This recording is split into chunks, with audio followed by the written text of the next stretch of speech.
What do a poker game, a strategy game, and a multiplayer RPG have in common? Well, nothing really, but this week 3 games have something abstract in common that I think is worth talking about, so stay tuned. Welcome back to another episode of What's New Weekly, your weekly dive into blockchain gaming and crypto news. If you've been enjoying these episodes, be sure to smash those like, follow, subscribe, and share buttons down below, and let's jump into it. My timeline has been blowing up this week with abstract this, abstract that. What's so great about abstract chain? What is a consumer blockchain, and why are so many games flocking toward it? First, we got to check out the 3 games that I mentioned that are migrating to the abstract blockchain. So first off, we've got Sugartown. We've talked about Sugartown on What's New Weekly before. Last time we talked about them, the team just bought out the IP from Zynga and formed their own game development company, D20 Labs. They have been steadily working towards building something akin to like a theme park of gamified experiences, but their main bread and butter these days has been focusing on their poker game experience. So if you see here, consumer gaming, consumer crypto moving to abstract chain, play in the RNEC poker series, exclusive tournaments, new games, and be among the earliest users to start accruing in both ecosystems.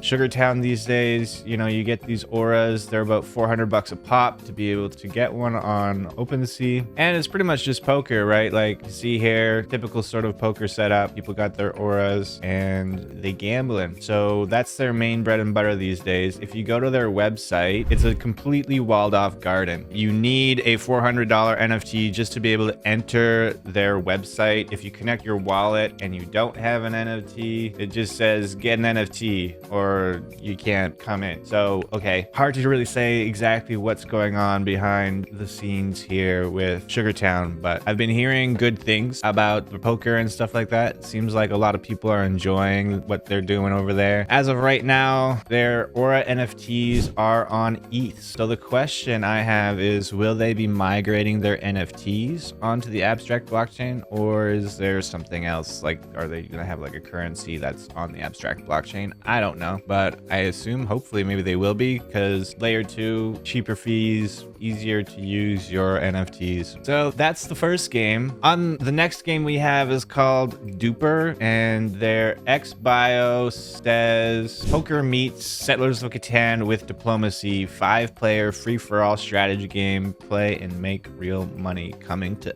abstract blockchain once again. Unlike Sugartown, this game is new. You can see it joined Twitter on January 2024. This game's super new, and a P made a thread about it. So there's some basic info. They have a Genesis mint coming soon with 1,000 NFT supply. So you might want to jump in their Discord and start engaging with their posts, or posts like a P's, in order to get yourself a whitelist. There's this video here that kind of explains the game. If you love TFT, then you are going to love Duper. Duper is a social strategy war game that combines the best features of popular titles like TFT, Catan, Poker, and Among Us. You'll go head-to-head against 4 other players in a race for supremacy. To survive in Duper, you'll need to expand your army, strengthen your capital, form strategic alliances, and sometimes betray your opponents when they least expect it. Trade cards to build powerful units like tanks and forts, construct research centers to unlock other resources, and attack players' capitals to eliminate them from the game. Who you choose to trust and form alliances with is crucial if you want to survive and win, so choose your allies wisely. Play against other players worldwide in casual and rank mode, or in a private game in custom mode to play with friends. In casual mode, you'll wager and earn Sparks, Duper's in-game currency, complete quests, and win games to earn Sparks, then sell them directly in the Duper store for real rewards. My favorite parts about Duper is the high replayability and the diplomacy aspect of the game. You don't have to relearn new heroes every season, so that means the knowledge you build up and learn each and every day stay with you for all of your future games. This makes it much easier to build up knowledge and strategies to make it easier to win the game and earn real money over time. With the diplomacy feature, we add a social aspect to the game via the chat feature. So if you actually go outside as a gamer, you could actually put those skills to the test in Duper. Play Duper for free right now in your browser and start earning real rewards. So that's Duper. We're not going to really get much deeper into Duper. If you want to learn more about it, check out their X page. Go find a P and read this thread thoroughly. But if this looks like something that you might be interested in, then make sure you check it out. The last game that we're talking about that's migrating onto the abstract blockchain is a game called ChronoForge. ChronoForge is a really clean looking multiplayer. ChronoForge is a radical action RPG in which the collective decisions of all players literally make or break the world. At first glance, the core game loop looks like a traditional multiplayer RPG. Players gear up with 12 combat classes to battle exotic foes through time, from dinosaurs to space raiders. Raiding and open-world harvesting minigames produce materials to upgrade community-governed flying outposts, known as trading companies, which provide top-tier crafting facilities and quest lines. But there's a huge twist. Each week, players tune in to vote on whether their trading company airships attack each other, attempt an uneasy peace, or activate the game's most powerful smelting facility, the ChronoForge, which temporarily gives access to the best gear and endgame content. If too many ChronoForges are active at once, a planetary fracture occurs, which wipes out everyone's trading companies. Greed isn't always good. It's this MMO-style social experiment and prisoner's dilemma that will keep players and streamers coming back week to week for potentially world-shattering events. So, I mean, it's pretty Forge crazy future. concept on top of just some like interesting looking gameplay. We've got some pretty game-changing mechanics that could be good, could be bad. I mean, if those workshops that they were talking about are NFTs and then they get like destroyed, does that mean that they're burnt and gone forever? That could be crazy. But it's a pretty neat idea. You can also check out their website. They got more gameplay here, but you can also see they have this thing. It's like your AI hero. Every playable character has a unique AI mind and backstory. So that's pretty damn cool. You can actually befriend your AI character, and the conversations you have might even lead towards like personalized quests and other fun stuff like that. So pretty interesting game, and they're moving to abstract. So you can wishlist the game on Epic Games right now, and I'm pretty sure they've already done a playtest or two by now. So if you're looking for a fun RPG to get into, then this might be just what you're looking for. And once again, why are they moving to abstract? These three games seem like they have a lot of potential in their own rights, in my opinion. So the fact that they are migrating to the abstract chain makes me bullish on abstract. But what is abstract? If we check out Abstract's X, it says mainnet is going live January 2025, and from what I can tell, it still hasn't gone live yet. So soon. They made this post here, and we can see it says abstract starts and ends with builders. Building something wonderful on chain starts with abstract. Explore our starting lineup. So, you know, they got digital collectibles, they got some social apps that they're coming out with, they've got prediction markets, lending markets, launch pads, NFT infrastructure, trading, and gaming,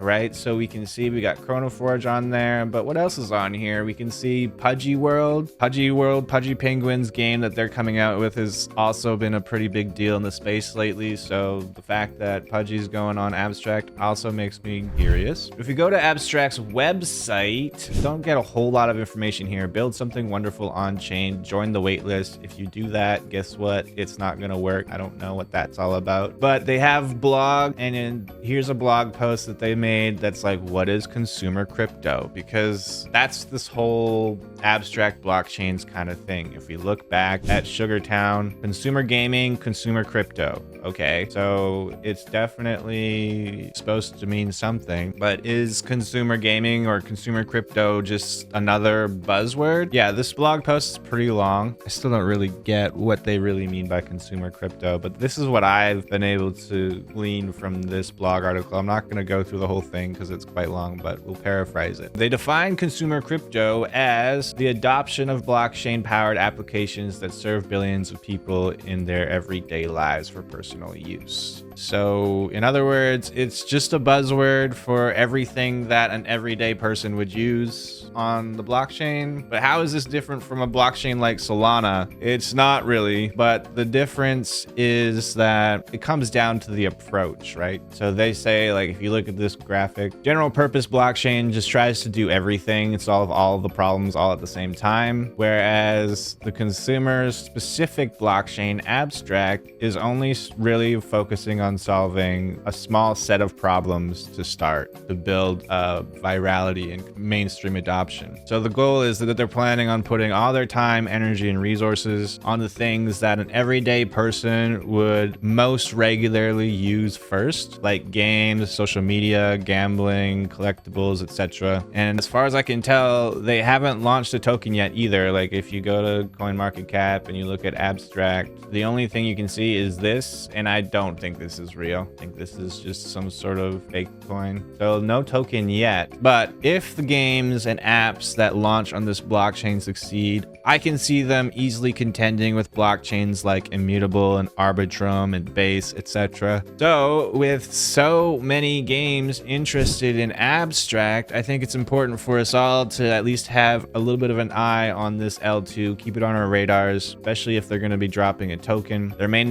launch is imminent, so it might even be launched before this video comes out, for all I know, right? It's almost the end of the month. So what do you guys think about abstract chain? Do you think it's going to help streamline mass adoption, or is it just another blockchain with some fancy buzzwords? Let me know in the comments below. All right, next, openloot. On the openloot front, it seems like Shatterpoint is gearing up to launch their totally revamped version of the game. Keep seeing some posts about Shatterpoint on openloot's X page, but I say it seems like because for some reason I can't see their website when I go to it. Like if I go to Shatterpoint's X page and I click on their website link, this is literally all I get. Is it different for anyone else? Am I like geo-locked, or is it like, this is not good? I don't like this. How am I supposed to even look into the game if I can't go to their website? But anyways, they have this Medium article that they put out. It's pretty long. It just talks about their economy and their crafting economy, how that's all going to work. Is it live right now? Are some people playing the game? Are some people crafting? I don't know, because once again, I can't see their website. But crafting and all of that sort of stuff works quite similar to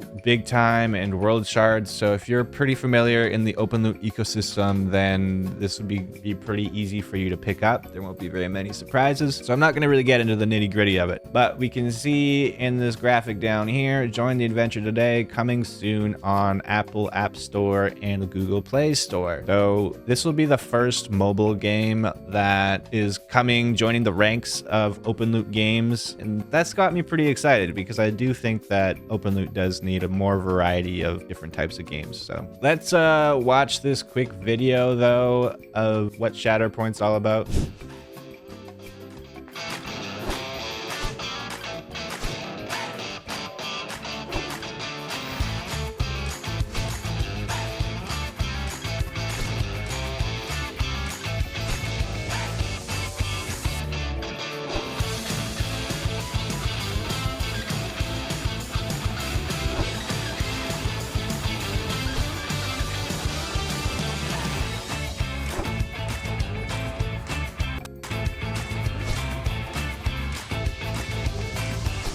So it's a lot more of like a whimsical style looking game, you know, low poly, low textured sort of graphics, but it looks fun and it could do really well. Hopefully it does really well. That's about it. Shatterpoint stuff. One last thing that's recent with the Boss Fighters economy stuff. We talked about it last episode. We're going to talk about it again. Proxy BFT tokens will be disappearing today. They should be gone. So hopefully everybody who was playing Boss Fighters was able to use up all their proxy BFT tokens. The actual BFT token is going to be going live tomorrow as far as I can tell. So if you're looking for a new token to ape into, this might be something that you'd be interested in. That's about it for openloot news so far for this week. Moving moving on, time for big time stuff. The big time crafting leaderboard has officially come to an end. Thank you to all who have participated. The leaderboard will not be accepting any more points, and some data is still being processed. The final leaderboard results will be available soon TM. If you were participating in the crafting leaderboard, you should have completely finished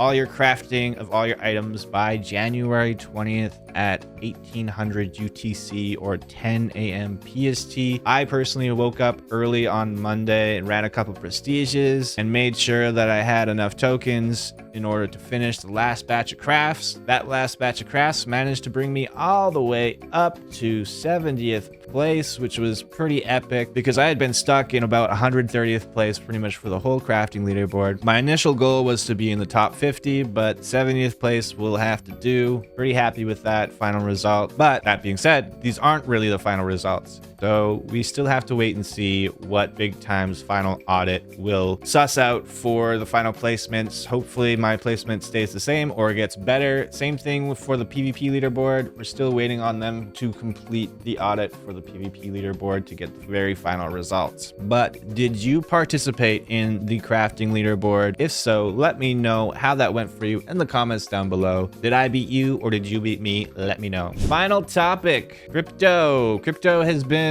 going crazy since the 20th for obvious reasons. It looks like Trump has been making good on his promises so far regarding to crypto. He freed Ross Ulbricht, which is the creator of the Silk Road, a website that used Bitcoin to allow people to buy and sell pretty much anything they'd like back in like 2013. He also created a crypto task force in the SEC that is geared towards finally making transparent crypto regulations. So Bitcoin finds support as Trump's SEC CFTC appointments reduce crypto market volatility. Is that really true? I don't know if it found support, because if we look at the price of Bitcoin right now, they said it found support at 105K, and I don't think it did. I don't think it did. But so far, we have seen a couple instances of buy the rumor, sell the news since January 20th. So January 20th, we saw Bitcoin print a new all-time high going all the way up to 109.6K, followed by a crash down to 99K post-inauguration. And then that was mainly because, you know, Trump didn't really mention anything to do with crypto in his inauguration speech. So people were sort of flooding their bags a bit. But then we saw the prices rise again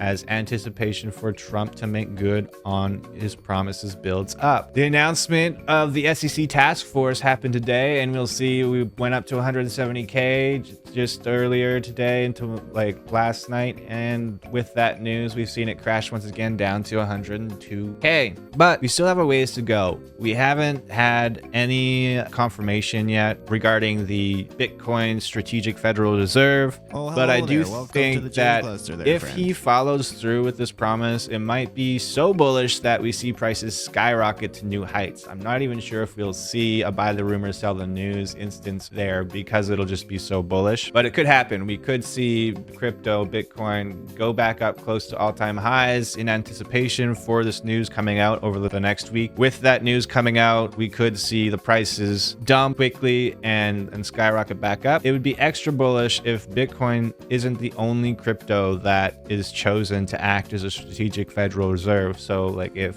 XRP and Solana are also chosen as strategic Federal Reserves, this would be extra super bullish, but we'll just have to see what we hear in the next week or so. I do feel like we could possibly see Trump hold off on announcing the adoption of Bitcoin as a Federal Reserve until Bitcoin and crypto kind of cools off a bit, because that way they can buy up as much as possible in around like the 90K Bitcoin region before things start to moon. So who knows, he might wait. It might be something he holds off on announcing for even up to a month or so, which could cause crypto in general to pretty much crash pretty significantly. We'll have to see when that news comes out, if that news comes out, or if for some strange reason he decides to go back on his word and renege on using Bitcoin as a strategic Federal Reserve. In other news, Solana has been going crazy, printed a new all-time high up to just under $300, crashed post-inauguration because that was mainly with Trump coin coin and Melania coin launching on Solana, but we've seen a lot of fervor on Solana blockchains now. I think Solana onboarded a lot of new people who are all of a sudden interested in collecting different Solana meme coins, and it's caused the Solana network to kind of blow up. We all know that Solana network can be a little bit finicky because of the way that it's decentralized, or rather not that decentralized. But yeah, it's been going crazy, so much so that Coinbase hasn't been able to keep up with all of the new Solana meme coins and Solana tokens that are on Coinbase. There's been a backlog. The Solana feeds have gone crazy, but today we have confirmation from the Coinbase CEO that the Solana backlog has been triaged, transactions should generate quickly again, and that Coinbase is going to do a bunch of work to try and make sure that their support for Solana is more top tier moving forward. Solana is kind of dumped today, honestly, and I do think part of the reason why Solana has dumped is because of all of that sort of drama with Coinbase and just Solana network kind of shitting the bed like it tends to do. But it's down to 248 right now. It could easily rebound and start moving higher. It really depends on the whole crypto world that we're living in. Crypto market moves so fast that we have no idea what we're going to see by next week. It really depends on what kind of news comes out. There's so many factors. We do have some positive things. The US dollar DXY has been trending downward lately, which basically means that people might be looking to move their USD into more risk on assets like crypto. So we have to see. It looks like crypto could be roaring and ready for another pump and into the stratosphere, but we might see it cool off a bit if Donald Trump sort of pumps the brakes on announcing different things regarding his crypto plans. That is it for What's New Weekly this week, guys. If you guys are watching this in the future, be sure to throw down a like, subscribe, follow, leave a comment, and as always, don't forget to share this to somebody else, and I will see you guys all next week. Peace! I just want to take a quick segue and talk about our sponsor. It is me, because somebody has to. Along with all the other things that I do, I have resurrected my online store, blockchain.me. You can find all sorts of crypto themed art and memes on high quality items that are perfect for starting conversations at your day job, or maybe at that next event that you guys are going to be going to. Web3 apparel that starts conversations. Blockchain on Me is full of apparel designed to capture the current vibe of Web3. We have the cryptocurrencies collection. Here is the Bitcoin Nomad bag. Super awesome. I have one of these. I use it every time I go traveling somewhere. Bring it to all my events. Super awesome. I love all the cryptocurrency collection and how it turned out. Collaborated with an artist to make this all happen. Pepe collection. Everybody needs a little bit of a Pepe in their life. Got the Be Nice Man slogan there on some different types of shirts for men, women, and some bottles and cups. Got some stickers. We also have the GM Cult collection. Just a few items right now. We might add some more back, but you know, you got GM Inception, GM inside of the GM. Everyone loves the GM coffee. If you're a daily Twitter poster like I am, part of the GM Cult, then maybe you want to check this out. Of course, we have to have the HODL collection. Nice and simple. So all these items have free shipping worldwide for purchase over $120. And if you guys are looking for a discount, I'll leave a 15% discount code in the comments down below.